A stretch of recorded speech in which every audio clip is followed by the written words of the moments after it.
Let's talk about genital herpes. It's more common than you might think. No, seriously, it's estimated that over 1 in 6 people in the United States have it.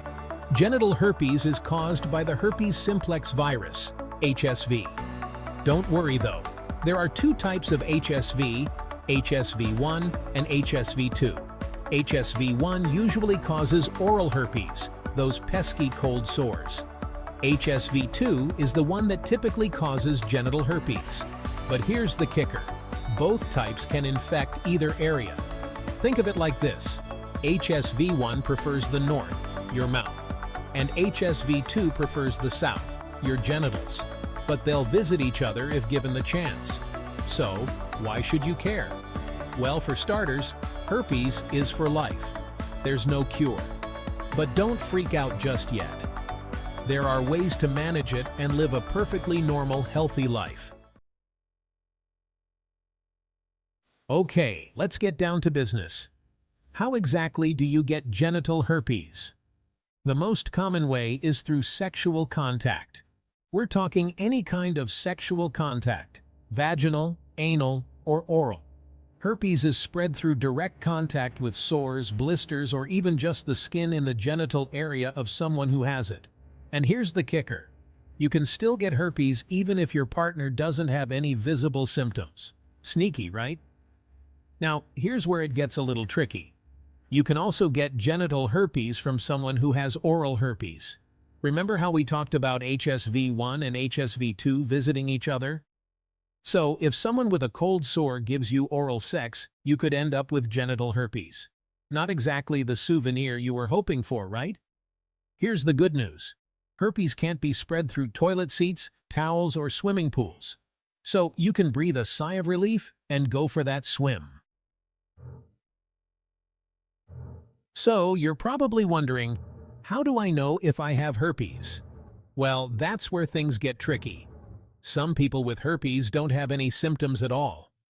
For those who do have symptoms, the first outbreak usually happens within 2 weeks. The virus goes into hiding like a sneaky ninja, and then, bam, it strikes. So what should you be on the lookout for?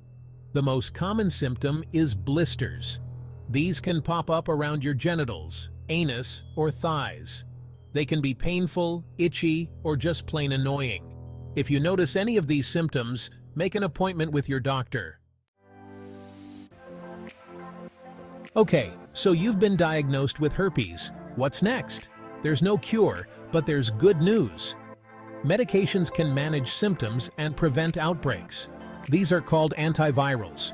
They stop the virus from replicating. Your doctor will determine the best medication for you. Take them during outbreaks or daily to prevent them. Do you have to take medication for life? It depends. Some take it daily, others only during outbreaks.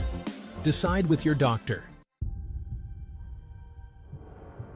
For most people, genital herpes is more of an annoyance than a serious health threat. But in some cases, it can lead to complications. Don't worry though. These complications are rare, and your doctor will be able to advise you on how to minimize your risk. One potential complication is a weakened immune system. If you have a weakened immune system, for example, if you have HIV, you may be more likely to experience frequent or severe herpes outbreaks. Another possible complication is meningitis. Meningitis is an inflammation of the membranes that surround your brain and spinal cord. It's a serious condition that requires immediate medical attention. In rare cases, herpes can also lead to problems with the bladder, rectum, or eyes. So, it's important to be aware of the potential complications and seek medical attention if you experience any unusual symptoms. So, how can you protect yourself from getting genital herpes? Well, the most effective way is to abstain from sexual activity. But let's be realistic. That's not always possible or desirable. If you are sexually active, using condoms correctly every time you have sex can help reduce your risk of getting herpes. Remember though, condoms aren't foolproof. Herpes can be spread through skin-to-skin contact even if a condom is used. Another way to reduce your risk is to limit your number of sexual partners. The fewer partners you have, the lower your chances of being exposed to the virus. If you or your partner has herpes, there are things you can do to prevent transmission. Avoid sexual contact during an outbreak, and talk to your doctor about taking antiviral medication to suppress the virus. So, there you have it. The lowdown on genital herpes. It's a common virus that can be easily managed with the right information and treatment. Remember, knowledge is power. The more you know about herpes, the better equipped you'll be to protect yourself and your partners. Don't be afraid to talk to your doctor or a healthcare provider if you have any questions or concerns.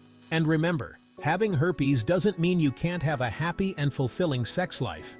If you found this video helpful, please like, comment, share, and subscribe. And don't forget to hit that notification bell for more videos.